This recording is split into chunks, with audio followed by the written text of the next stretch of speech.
Hey guys, it is Monday here in West Virginia, and we are doing our usual Mopar Monday video, but today is a little different. It's a movie Mopar Monday.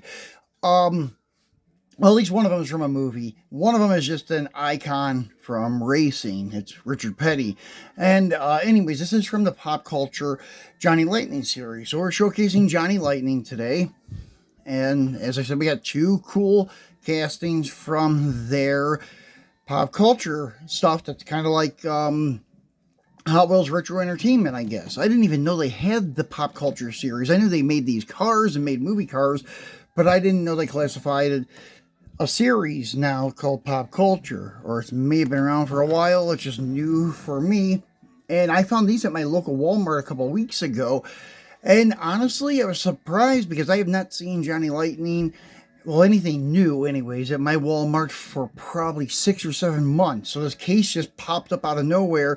And since they sold out of these like 2, maybe 3 weeks ago, haven't seen any more Johnny Lightning returning to the peg. So it'll probably be another 6 months. The two that I got are these guys here. There's also a Ratfink dragster. Is kind of ugly. I didn't pick it up. I mean, kind of ugly but cool. So it was kind of like a little bit hard to turn down, but I did because just not like your typical dragster. Now these two I had to have because I don't have any of the Green Light Monicos from the Blues Brothers, which I think Green Light makes the best, like true to scale Monaco over Johnny Lightning. Johnny Lightning's is nice, but it's a little bit too small. Same thing with their satellite. They make the best looking 71, 72 satellite Roadrunner GTX 72 Plymouth B body on the market, but it's a little bit too small. Racing Champions makes one, but the body lines are a little bit off on it. Hot Wheels makes one, but once again, body lines are a little bit exaggerated on it. But the Johnny Lightning one, excuse me, is very true to the real car, but the scaling is a little bit small. So anyways, this guy here claims to be a new tool for the loudspeaker.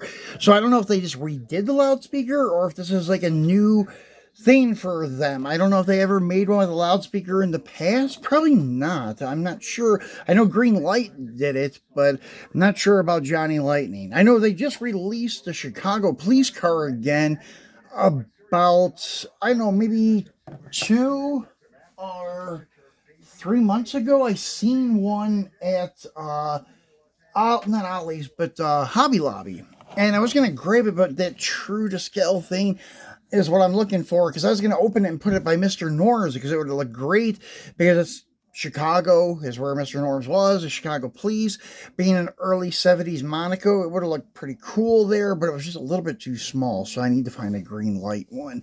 But one day I'll show you guys the Mopar diorama again. We're running out of room. I don't even know if I'll have room for a cop car, to be honest. So anyways, back to these. So this is cool. They always give you the movie facts. It says the mall chase scene was shot in the closed Dixie Square Mall in Harvey, Illinois. After filming, many parts of it were destroyed. It was finally demolished in 2012. And then it says there were 13 different Bluesmobiles used over the course of filming the different stunt scenes. Luckily, it wasn't a Charger or something. I mean, nothing against these old Monacos and such. They're kind of cool now, thinking about it. But, I mean, it's not a big loss. Not like losing some Chargers or, I don't know, even like an A-body Duster or something is better than sacrificing those cars to sacrifice these guys. So I hated when the Dukes of Hazzards would always show all the totaled 68 to 70 Chargers that they destroyed. It is kind of brings tears to your eyes. But anyways, this is a cool little car, and flipping him around, it says collect all 6. Yeah, they did have the Monkey Mobile. Actually, I think they had all of these, now that I think of it, because the guy that was there that I was talking to about diecast, he had the 68 Chevy Camaro in his hand, and it was the stamp one, the USPS stamp collection. And then the not the Roadrunner, but the Custom Dragster and the Monkey Mobile were there. So yeah, they had this pop culture thing. So this is a Pop Culture 2023 Release 3, collect all 6. So this is a third of them. So anyways, let's get this guy off the card. And before I go on, this is also look for the exciting cars from Pop Culture 2023 Release 2. So there you have it. They have the Aston Martin, from James Bond, I bet. The Dodge van, which looks like a Schwinn cycle one, maybe. Toyota Land Cruiser, 79 Chevy Monte Carlo, and the 70 Dodge Challenger RT, the 60 Studebaker a camper top. The 79 Monte Carlo is the one from Training Day.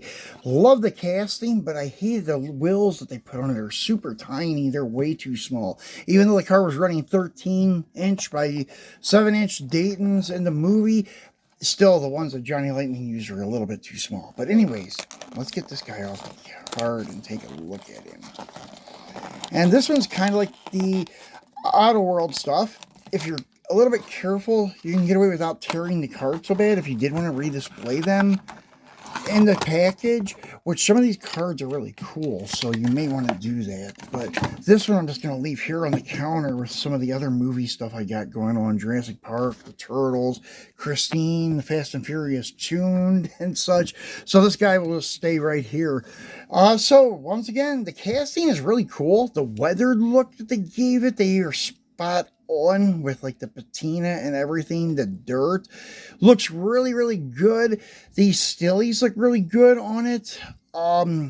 Detail, front push bar, headlights, everything. It looks really, really good.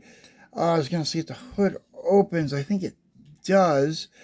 But yeah, anyways, did a great job with the loudspeaker and such a very cool casting. As I said, it's a shame it's just a little bit too small if you're going for that true to 164 with like dioramas and stuff. But like here on this table, there's all kinds of different scales going on here. We even have a 132nd Fast and Furious Yanko Camaro from Jada here. We got the 118th Christine, the tuned Fast and Furious cars and stuff. So there's a bunch of different scales, so you'll never notice it in like a setup like that. But if you're doing something like my Mr. Norm's diorama, you want to stick with everything 1/64th or as close to it as you can get, or it'll look a little bit weird. So here's the next one, the King, Richard Petty, number 43. This is actually cool enough to leave on the card, but I'm going to open it because I have a couple of Richard Petty cars over in the Mopar display. I'm going to put this with them. So anyways, this is the King's Facts. Richard Petty won 200 races during his career. That's nearly double over what his closest competitor had.